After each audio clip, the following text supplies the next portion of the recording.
Почитувани, се обврзуваме на обнова која ќе опфати изградба на нови 20 и реконструкција на 50 училишта низ државата. Повеќе училишта за подобри услови и поквалитетно образование. Новите 20 училишта и реконструкцијата на 50 постојани ширум државата ќе значи пристојни услови за работа и инвестирање во идните генерации. Голем дел од постојаните училишта функционираат во субстандардни услови и тоа мора да се промени. Се обврзуваме на обнова која ќе донесе поголеми примања за универзитетскиот наставен кадар. И тоа, воспоставување на методологија со која ќе се обезбеди до 100.000 денари плата за редовните универзитетски професори, до 80.000 денари плата за вонредни професори и до 60.000 денари за доценти, како и до 45.000 плата за асистентите на факултетите.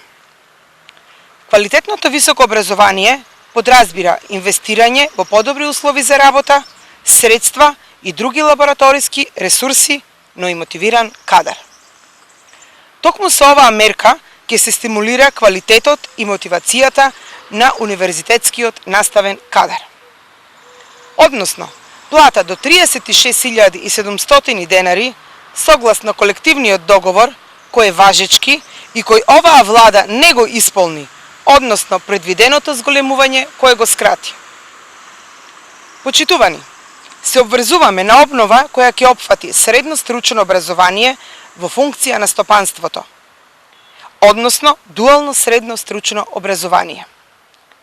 Ќе пристапиме кон проширување на дуалниот систем на стручно образование по принципот учење преку работа на реално работно место, кој ќе развие и стручни компетенции и вештини за адаптирање во работниот процес. Ваквата реформа ќе овозможи брзо вработување на стручниот кадар во компаниите во Република Македонија со соодветно вреднување на трудот на работниците и се разбира, ќе го намали иселувањето на младите луѓе од нашата татковина. Почитувани, се обврзуваме на обнова која ќе овозможи универзитет во првите 1000 според Шангајската листа за квалитет. Денес нема универзитет кој е меѓу 1000 најдобри во светот. Македонија не постои на мапата за квалитет во високото образование.